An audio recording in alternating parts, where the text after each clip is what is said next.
네, 6월 6일 보내주신 메모랑 자료, 잘 봤습니다. 그 위점프 투자전력 연구소의 채널 기준 별률 리밸런싱 전략, 여기에 관심이 많으시군요. 특히 그 레버리지 쓰는 거랑 뭐 재귀적 강화라는 독특한 부분, 이 부분에 딱 주목하신 게 아주 흥미로웠어요. 아, 네. 오늘 그래서 저희가 이 자료들 가지고 한번 제대로 파헤쳐 보려고 합니다. 이 전략이 뭐 어떻게 돌아가는 건지, 그래서 성과는 어떤지, 또 기존 것들이랑은 뭐가 다른지 이런 것들이요. 특히 메모에서 딱 짚어주신 그 재귀적 자산 배분 있잖아요. 이게 왜 중요한 건지, 또 이게 어떻게 자산군 확장 가능성까지 보여주는지 여기에 좀 초점을 맞춰서 얘기해보죠. 준비되셨으면 바로 시작할까요? 좋습니다. 그럼 먼저 이 전략, 채널 기준 별률 리밸런싱. 이름이 약간 어렵게 들리긴 하는데 핵심 원리가 뭔가요? 그러니까 뭐 매달, 매분기 이렇게 딱 정해놓고 하는 게 아니라고요? 네, 맞아요. 소스 보니까 이건 시간 기준이 아니라 가격 기준이더라고요. 예를 들면 마지막 리밸런싱 했을 때 가격에서 뭐 플러스 마이너스 10% 이런 식으로요. 미리 딱 정해놓은 가격 변동폭, 그걸 이제 채널이라고 부르는데 가격이 이 범위를 벗어날 때만, 그때만 비중을 조절하는 거죠. 그리고 이번 자료에서 다루는 전략은 이제 한국 KODX 200이랑 미국 나스닥 QQQ 이걸 기반으로 하는데요. 실제 운용은 조금 다릅니다. 2배 레버리지 ETF랑 1배 인버스 ETF 이걸 써서 훨씬 더 적극적으로 움직인다는 거예요. 수익도 추구하고 동시에 위험 관리도 하고요. 와, 상당히 좀 역동적인 접근인데요. 그래서 성과는 어떤가요? 자료의 그래프 보니까 결과가 엄청나던데요. 한국 40%, 미국 60%, 이렇게 이 전략을 적용한 통합 포트폴리오요. 연평균 복리 수익률, 그러니까 CAGR이 무려 32.29%나 되더라고요. 이건 뭐 코덱스 200 그냥 들고 있는 거 3.7%나 QQQ 18.26%랑은 아예 비교가 안 되는 수준이죠. 근데 더 인상 깊었던 건 레버리지를 썼는데도 최대 낙폭 MDD는 마이너스 19.98%밖에 안 된다는 거예요. 오히려 코덱스 200 마이너스 40.65%나 QQQ 마이너스 31.15%보다 훨씬 안정적이었다는 거잖아요. 이게 어떻게 가능하죠? 네, 정확히 보셨습니다. 그만큼 높은 변동성을 활용해서 수익을 냈고 동시에 위험 관리도 상당히 효과적이었다. 뭐 이런 증거죠. 자, 그럼 이제 메모에서 제일 흥미롭게 보셨다는 거, 그 재규적 자산 배분 구조로 한번 넘어가 보죠. 이게 그냥 두 전략을 섞는 거 그 이상이라고요. 네네. 바로 이 부분이 제일 궁금했어요. 재규적이라는 말에 왜 붙었을까 싶었거든요. 아, 소스에서는 이 구조를 여러 층으로 나눠서 설명하더라고요. 그러니까 1단계는 개별 자산 있잖아요. 코덱스 200, QQQ 각각에 먼저 채널 리밸런싱 전략을 적용해요. 그래서 이걸 전략화된 자산으로 만드는 거죠. 그리고 2단계는 이렇게 만들어진 두 개의 전략화된 자산을 다시 4대6 비율로 섞어요. 그리고 이 포트폴리오 수준에서 또 리밸런싱을 하는 거고요. 여기서 끝이 아니에요. 3단계로 이렇게 만들어진 통합 포트폴리오 자체의 성과 추세 있잖아요.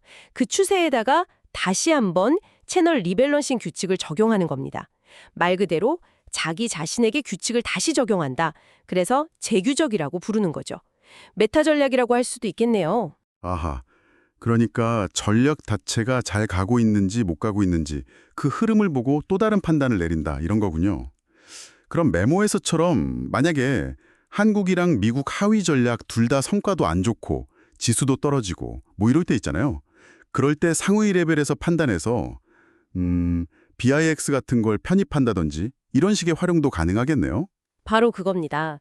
소스에서는 이걸 비유하자면 요리사가 자기가 만든 소스를 맛보고 이게 좀 짜네? 아니면 싱겁네? 하면서 소스 레시피 자체를 다시 조정하는 거랑 비슷하다고 설명하더라고요.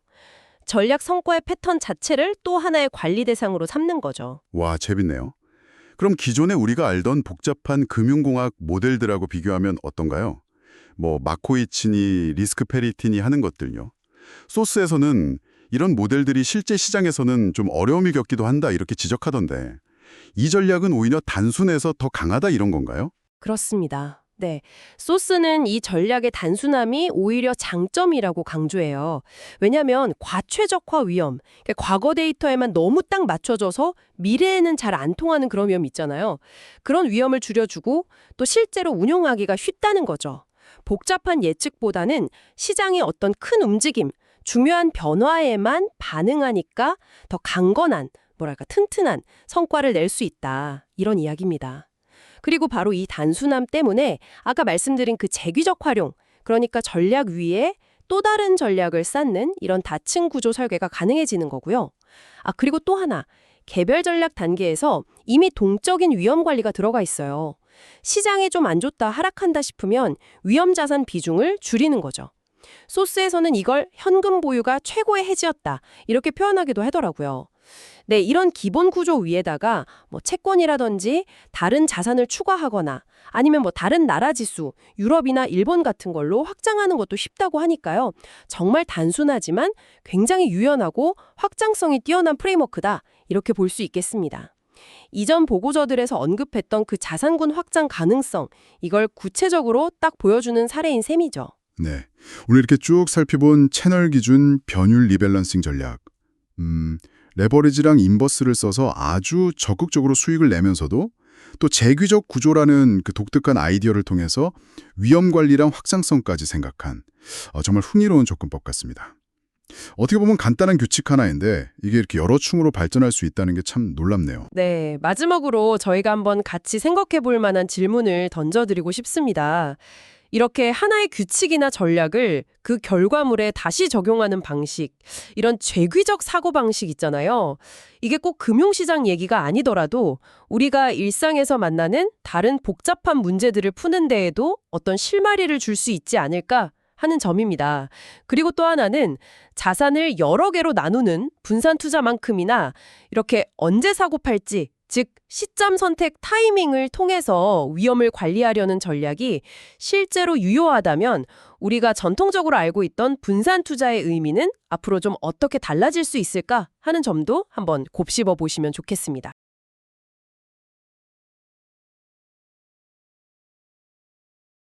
안녕하세요. 오늘은 지난번에 보내주셨던 그 자료들 있잖아요. 네네. 거기서 나왔던 채널 기준 변율 리밸런싱 전략. 그중에서도 재귀적 활용 가능성에 대해 좀 더 파보려고 합니다. 네. 그 재귀적 구조요? 맞아요. 이게 그냥 포트폴리오 비중 조절 이런 걸 넘어서서 어떻게 더 진보된 설계로 갈 수 있는지, 그리고 또 당신이 좀 궁금해하셨던 VIX 지수 활용 아이디어랑 이게 어떻게 연결될 수 있는지 그런 걸 좀 살펴보면 좋겠습니다. 네, 좋습니다. 이 전략의 그 다층적 구조, 특히 재귀적 자산 배분이라는 개념이 사실 단순 혼합 이상의 의미가 있거든요. 그렇죠. 그래서 오늘은 그 구조로 활용해서 포트폴리오 성과 자체를 다시 분석 대상으로 삼고 또 잠재적 위험 상황에 대비하는 그런 확장 가능성에 좀 초점을 맞춰보겠습니다. 지난번 메모에서 언급하신 그 약점 보완 부분하고도 연결이 되고요. 좋습니다. 그럼 일단 기본 구조부터 아주 간단하게만 짚고 넘어갈까요? 네, 그러시죠. 그러니까 KODX 200이나 뭐 QQQ 같은 개별 ETF가 있으면 여기에다 가격 채널이랑 변동성을 기준으로 레버리지나 인버스 ETF 비중을 조절해서 이걸 하나의 전략으로 만드는 거죠. 네, 맞습니다. 전략화된 자산으로 만드는 거죠. 그리고 이렇게 만들어진 전략적 자산들을 다시 예를 들어 한국 40%, 미국 60% 이런 식으로 묶어서 전체 포트폴리오로 만들고 이걸 또 주기적으로 리밸런싱하고 이게 기본적인 1단계 재귀적 적용 맞죠? 정확합니다. 네. 핵심은 각 자산이 이미 1차적으로 위험 관리가 내재된 전략으로 변환된 다음에 합쳐진다는 점이에요. 자료들에서도 이걸 딱 1차 개별 자산 전략화, 그리고 2차 통합 포트폴리오 리밸런싱 이렇게 설명하고 있고요. 근데 이제 지난번 메모에서도 지적하셨듯이 이 기본 전략만으로는 뭔가 좀 아쉬운 부분이 있다는 거잖아요. 그렇죠. 대부분 하락은 잘 막아내는데 아주 드물게, 정말 드물게 지수랑 포트폴리오가 같이 확 빠지는 그런 구간이 있다고 하셨어요. 네, 바로 그 점입니다. 기본 전략의 방어력이 MDD 수치 보면 아시겠지만 상당히 우수해요. 그런데도 아주 극단적인 시장 상황에서는 개별 전략들, 그러니까 예를 들어 한국 전략이랑 미국 전략이 동시에 하락하는 경우가 아예 없다고는 할 수 없는 거죠. 그게 문제군요. 네, 그래서 여기서 이 전략의 재귀적 활용이 한 단계 더 나아가는 겁니다. 단순히 1단계, 2단계를 넘어서 이렇게 만들어진 그 포트폴리오 전체의 누적 수익률 추세 있잖아요. 네네. 그 전체 포트폴리오의 성과. 네, 바로 그 추세 자체에 다시 한번 채널 기준 변율 리밸런싱 분석을 적용하는 거예요. 이게 일종의 메타 전략 혹은 3차 조절 단계라고 볼 수 있습니다. 와. 그러니까 포트폴리오 성과 자체를 또 다른 분석 대상으로 삼아서 시스템 전체의 어떤 위험 신호 같은 걸 감지한다? 이런 느낌인가요? 맞습니다. 비유하자면 게임 캐릭터 열심히 키웠는데 특정 보스한테 계속 진다. 그러면 그 캐릭터 자체의 능력치나 패턴을 분석해서 새로운 스킬을 찍거나 장비를 맞춰주는 것과 비슷하다고 할 수 있겠네요. 아, 비유가 확 와닿네요. 네. 그래서 이 메타레벨 분석을 통해서 아까 말씀하신 그 개별 전략들이 동시에 하락하는 아주 특수한 위험 상황을 포착하는 상위 레벨의 비상별 같은 걸 만들 수 있다는 거죠. 자료들에서 이 전략 구조가 스스로에게 다시 적용될 수 있다. 이런 다층 구조임을 강조하는 이유가 바로 여기에 있습니다. 오, 굉장히 흥미로운데요. 그럼 그 상위 레벨 비상벨이 울리면 구체적으로 어떻게 대응할 수 있는 건가요? 여기서 이제 당신이 아이디어를 내셨던 VIX 얘기가 나올 수 있겠네요. 딱 변동성이 커지는 그런 위험한 구간이니까. 바로 그 지점입니다.